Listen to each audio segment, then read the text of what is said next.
Mengapa anak yang pintar di sekolah justru tidak sukses saat dewasa, tapi yang nakal atau biasa-biasa saja waktu sekolah itu justru sukses di usia dewasa? Kalian pernah nggak punya teman ketika dia sekolah, entah di bangku SD, SMP, atau SMA, dia itu tergolong ke dalam siswa yang cerdas dan pintar banget, rankingnya selalu bagus dan tinggi, tapi saat sudah dewasa, hidupnya malah biasa-biasa saja dan cenderung bekerja sebagai karyawan biasa dengan gaji yang tidak terlalu tinggi. Tapi yang menjadi CEO, ilmuwan terkenal, pejabat tinggi, pebisnis, atau investor sukses, justru kalau kalian telusuri, dulunya itu malah berasal dari siswa yang biasa-biasa saja.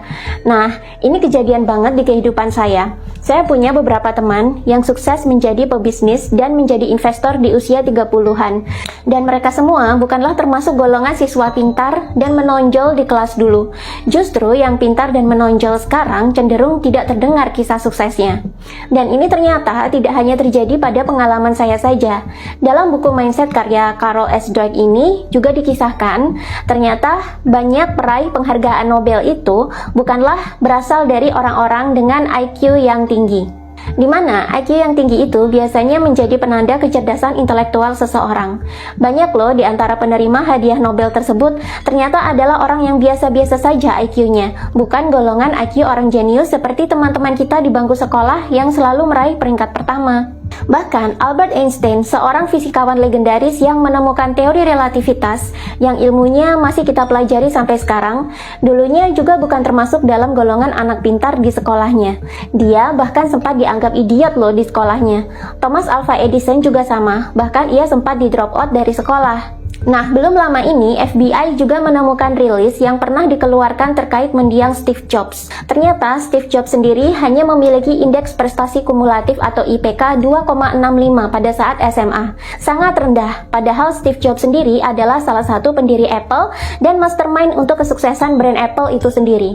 Kalau misalnya kita membaca rilis ini sebelum Apple sebesar sekarang, kita juga pasti akan skeptis terhadap Steve Jobs dan menganggap dia bukanlah tipe orang yang cerdas. Tapi kenapa orang-orang yang cenderung tidak cerdas di bangku sekolah ini malah menjadi manusia yang luar biasa di saat dewasanya? Menurut Carol S. Dweck dalam bukunya Mindset, penyebab dari fenomena ini adalah mindset atau pola pikir yang dimiliki oleh manusia. Ada yang namanya pola pikir tetap atau fixed mindset, dan ada juga yang namanya pola pikir bertumbuh atau growth mindset. Nah, orang yang memiliki pola pikir tetap atau fixed mindset ini biasanya berorientasi pada ijazah. Pola pikir ini biasanya dimiliki oleh siswa-siswa yang memiliki peringkat tinggi dalam kelas dan sering dipuji guru sebagai siswa cerdas atau siswa teladan. Mereka ini biasanya punya cita-cita lulus sekolah dengan peringkat yang tinggi, mendapatkan ijazah, lalu melamar kerja dengan mengharapkan pekerjaan yang aman dan minim resiko. Orang seperti ini biasanya juga suka mendaftar sekolah yang tinggi, bahkan sampai S3 sekalipun, dengan harapan ijazah yang mereka peroleh itu bisa membantu mereka mendapatkan pekerjaan dengan gaji dan jabatan yang lebih baik. Mereka cenderung bermain aman dengan mengandalkan jenjang pendidikan, peringkat, dan ijazah. Padahal dalam praktek di lapangan, kini banyak perusahaan yang tidak begitu memperhatikan ijazah lagi. Banyak juga kok kasus lulusan S2 atau S3 yang ternyata mendapatkan gaji dan jabatan yang setara dengan lulusan S1 ketika mendapatkan pekerjaan. Yang alumni S1 pun tak jarang kini harus berkompetisi di gaji dan jabatan yang sama dengan alumni SMA atau SMK.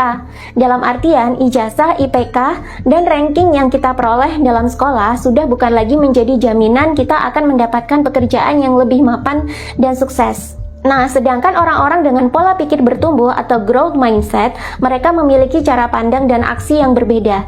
Alih-alih menghabiskan waktu dan tenaga untuk sekolah yang belum tentu sesuai dengan bakat, interest, dan passion mereka, orang-orang dengan growth mindset ini cenderung langsung terjun ke lapangan untuk praktek sekaligus belajar.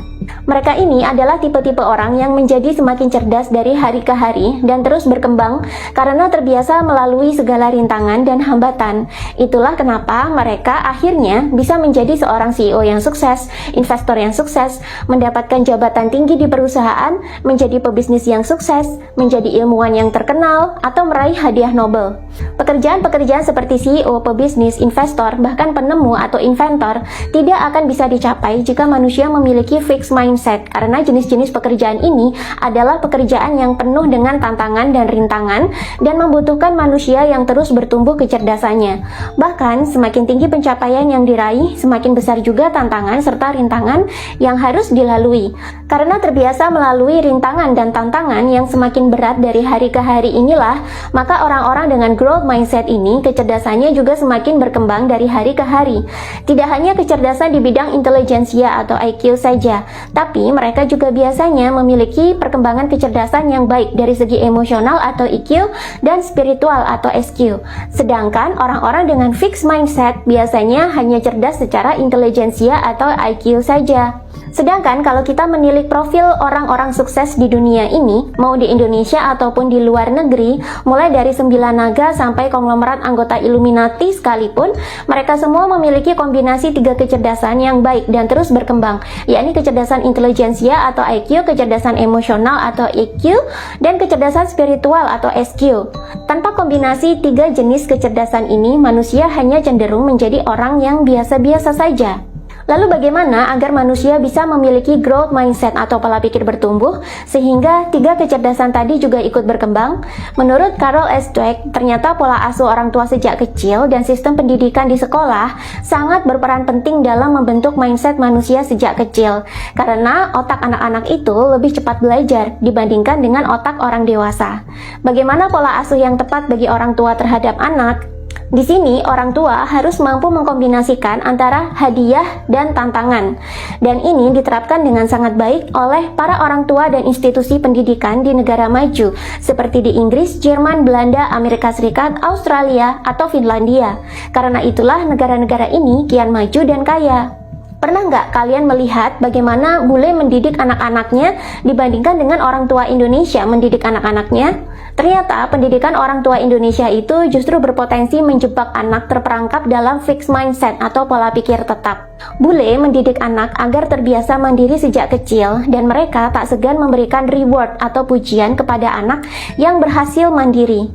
Sejak kecil, anak-anak bule sudah dibiasakan agar bisa makan sendiri, mengambil barang sendiri, dan mengambil keputusan sendiri. Sedangkan orang tua Indonesia cenderung membatasi gerak anak dan lebih dominan dalam menentukan keputusan bagi anak dengan alasan perlindungan dan kasih sayang. Ketika orang tua Indonesia melarang anak bermain karena takut berbahaya, maka orang tua bule justru memberikan arahan kepada anak bagaimana caranya mengatasi bahaya dalam permainan tersebut. Ketika anak terjatuh, orang tua Indonesia selalu buru-buru menolong dan menyalahkan pihak lain atas jatuhnya si anak. Sedangkan bule malah menyemangati anak agar bisa bangkit dari jatuhnya dan memberikan dia pujian saat berhasil bangun sendiri.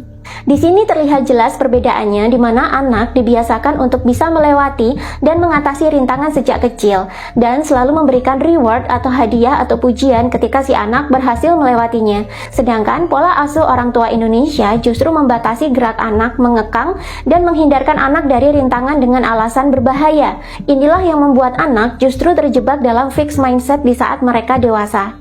Sedangkan anak-anak bule justru memiliki growth mindset yang bagus, sehingga mereka di saat dewasa terbiasa mandiri dan melewati tantangan, dan mereka menjadi pribadi yang disiplin dan sukses. Apakah ada trik lain agar pola pikir bertumbuh atau growth mindset kita itu meningkat?